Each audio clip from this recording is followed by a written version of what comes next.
2 minute Raju ભાઈ, સૂચના છે 2 મિનિટ રાજુ, અવ્યવસ્થા ઉભી ના થાય. આદરણીય સ્વરૂપજી ઠાકોર સાહેબ 2 મિનિટ રાજુ. 25,000 કોપી છપાયેલી છે.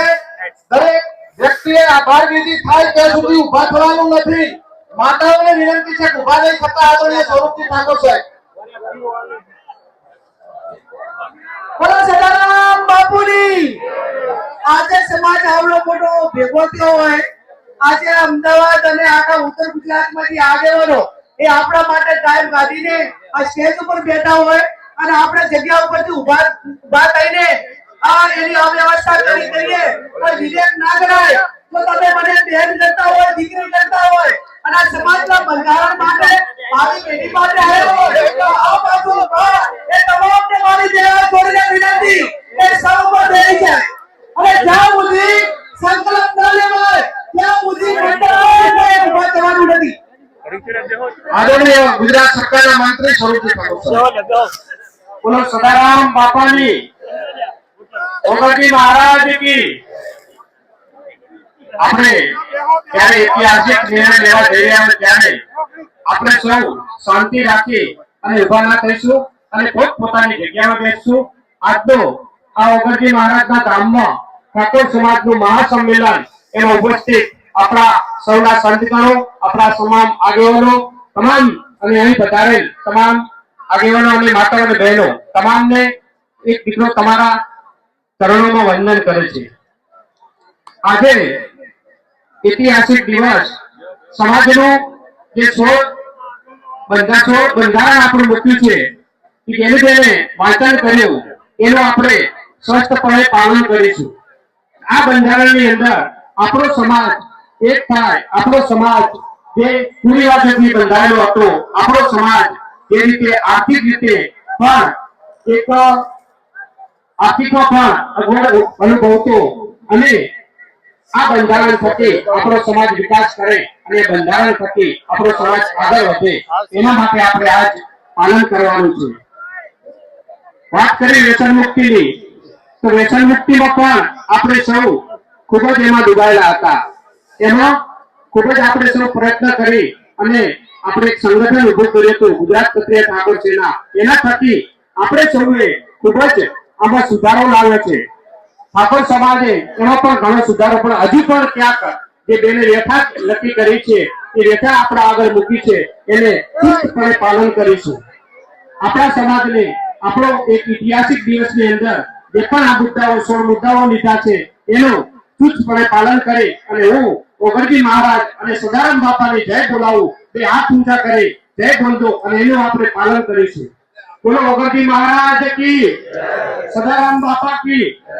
આપ સૌ ખૂબ મોટી સંખ્યામાં વધાર્યા ત્યારે તમને સૌને ચરણોમાં વંદન કરી મારી વાતને વિરામ આપું છું. અસ્તુ ભારત માતા કી જય. આભાર આદરણીય સ્વરૂપજી ઠાકોર સાહેબનો.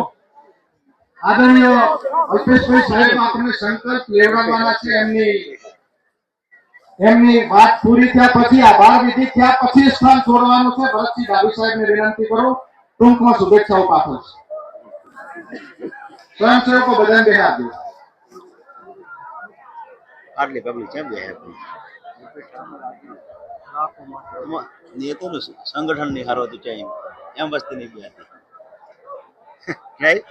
સંગઠનની માં પાડી કોઈ સમજાતું જ નહીં. પવિત્ર ભૂમિ ઉપર ઠાકોર સમાજના બંધારણ સુધારા માટે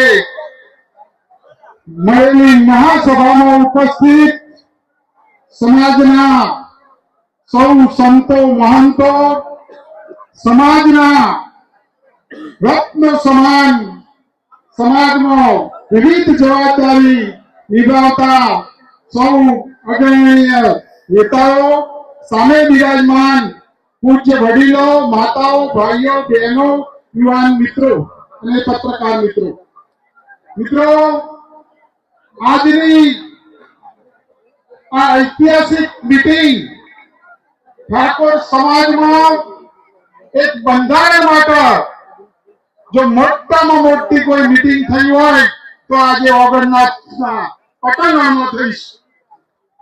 આપણા માટે ગૌરવની વાત છે. મિત્રો, બંધારણ ને સક્ષમ ત્યારે બનશે કે સમાજમાં જે જરૂરિયાત છે, શિક્ષણની જરૂરિયાત હોય, રોજગારની જરૂરિયાત હોય, આ બધા મુદ્દા ઉપર આ સમાજે ધ્યાન આપવું પડશે. કેળવણીનો મુદ્દો, શિક્ષણ થી આપણે મહાન બની શકીએ છીએ. તો શિક્ષણની વાત પણ સમાજના નેતાઓએ, સમાજના બંધારણના જે અમલ કરતાઓ છે એમને આ પ્રશ્નો ઉપર પણ ધ્યાન આપવું પડશે.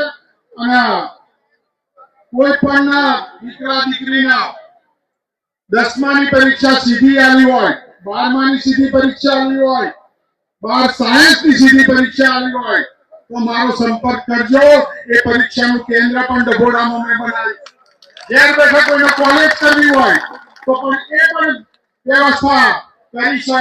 અને હવે પછીનું આ બંધારણ જે બન્યું છે એ વડીલોને હું વિનંતી કરું છું કે આપણે ધીરે ધીરે એક એક મુદ્દા તરફ ધ્યાન આપવું પડશે અને ત્યારે આ બંધારણ સક્ષમ બનશે. આ ત્યારે આ સમાજે બંધારણને